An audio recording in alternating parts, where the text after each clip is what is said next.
నాయుడు ఆంధ్రప్రదేశ్ రైతు సంఘం పార్వతీపురం మన్యం జిల్లా కార్యదర్శిని. ఈరోజు పార్వతీపురం మన్యం జిల్లాలో అన్ని పుష్కలంగా ఉన్నాయి. సాగునీటి వనరులన్నీ కూడా ఉన్నాయి, ప్రాజెక్టులు ఉన్నాయి.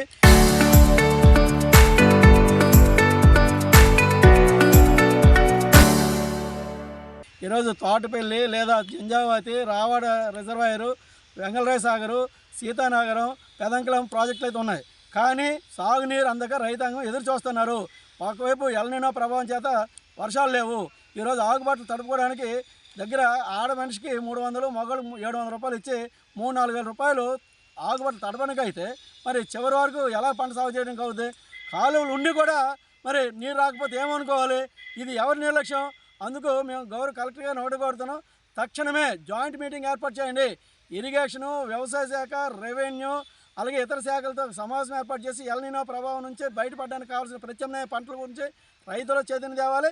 కాలువ ఆయకట్టు రైతులకి సమావేశం ఏర్పాటు చేసి కాలువ ఏదైతే సంఘాలు నీటి సంఘాలు ఉన్నాయి, తోటపల్లి ప్రాజెక్ట్ కమిటీ ఉంది, వాళ్ళ సమావేశం ఏర్పాటు చేసి సాగునీరు ఏ విధంగా ఇవ్వగలుగుతాము, చివరి ప్రాంతం వరకు వచ్చి నీటిని ఏ విధంగా పంపిణీ చేయగలుగుతాం అనే అంశం మీద వాళ్ళందరిలో ఒక చైతన్యం తీసుకురావాలి. నీరు వెళ్ళిన దగ్గరికే నీరు వెళ్ళడము, పంట పండిన దగ్గర పండడం కాదు, చివరి ప్రాంతాన్ని కూడా పండించే ఏర్పాటు చేయాల్సిన బాధ్యత సాగునీటి వనరుల మీద అలాగనే ఈ సంఘాల మీద ఉంది. దానికి సంబంధించి మేము ఒకటే కలెక్టర్ గారిని కోరుతున్నాం, తక్షణమే జాయింట్ మీటింగ్ ఏర్పాటు చేసి ప్రత్యామ్నాయం ఏర్పాటు చేయాలని, ఎల్నినో ప్రభావం నుంచి రైతుల్ని గట్టెక్కించాలని. సాగునీటి వనరులు ఉన్నాయి, వనరులు ఉపయోగించుకోవడంలో లోపం ఉంది. ప్రధాన నిర్లక్ష్య వైఖరి అనేది అన్నింటి దగ్గర ఉంది.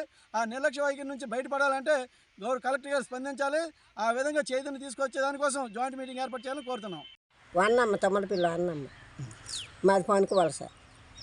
మరి అంతే. మరి మా కాలువకి ఏ మనుషులు పెట్టినా 300, 10 మందిని 20 మందిని పెట్టి ఎంత వరకు ఇప్పుడు నిండే మళ్ళీ అప్పుడు వరకు ఎంత మదుపు అవుతుంది? ఎలా బతకగలము, ఎలా చేయగలము? వరి పంట మీద ఏటో వస్తుంది.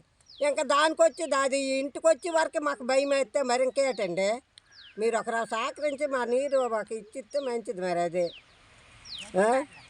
కాలువ లేనిది, ఒక చెరువు లేనిది, ఒక రుయ్యలు లేనిది, ఒక బోర్లు లేనిది మేము ఎలా బతుకుతామండి? మీరు అటుకాసేపు వాళ్ళే పోతారు అనుకున్నాం, మేమే ఇప్పుడు పానం బాబు.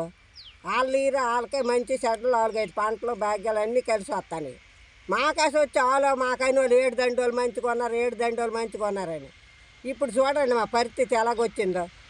ఆకుబట్టలు చచ్చిపోతే ఇంకేంటి మేము తిని బతుకుతామో? ఈ మదుపులు మానేసాము, దుక్కులు మానేసినాము, ఇతరాలు పొయ్యడాలు మానేసాము, 2000 బస్తాలు లెక్క కొనుక్కొని పోసాము. అవి చచ్చిపోతే మరి ఇంకేటి ఉడుకుతామో, ఏడు బతుకుతామో?